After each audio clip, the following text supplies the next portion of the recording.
Donc une fois que nos périphériques ont été associés à notre salle de préparation, on va lui déclarer un thermostat. Donc là, on clique sur thermostat, ajouter. Alors vous cliquez sur le premier choix, à savoir, vous pouvez changer de nom, donc thermostat de la zone 1. Alors bien sûr, le capteur qui va être associé à ce thermostat, c'est notre sonde de température. Et les autres paramétrages, on peut laisser comme ça. Alors, vous pouvez faire de la programmation. Donc, si vous cliquez ici, vous avez 4 programmes possibles. Et sur une semaine, vous pouvez lui dire les fonctionnements, les températures que vous souhaitez. Alors ça, on le verra tout à l'heure. Hein.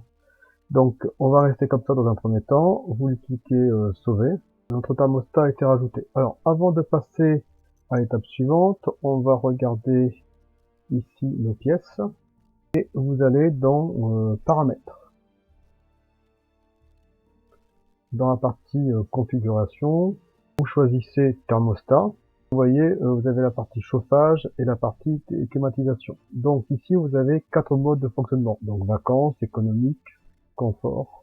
Donc ici, vous pouvez donner des températures maximales ne pas dépasser ou à débuter. Donc ici, par exemple, par la partie confort, si vous êtes un peu frileux, on peut aller jusqu'à 22. Et vous sauvez. Donc, si vous revenez sur votre salle de préparation, vous constatez que votre sonde de température vous indique 24,3 degrés. Hein, et si vous cliquez sur thermostat, vous avez l'affichage en beaucoup plus grand. Et c'est là où vous pouvez commander les différents modes de fonctionnement.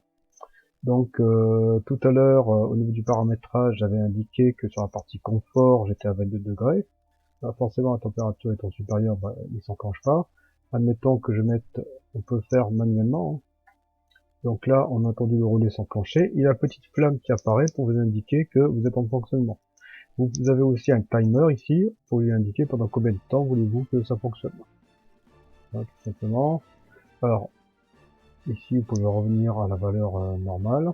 Vous avez un pré-réglage aussi hors gel, mode nuit, et un mode vacances pour lui dire attention, je reviens à telle date. Donc mettons en fonctionnement à partir de telle date. Voilà un exemple de ce qu'on peut faire avec les thermostats connectés de la marque Dio.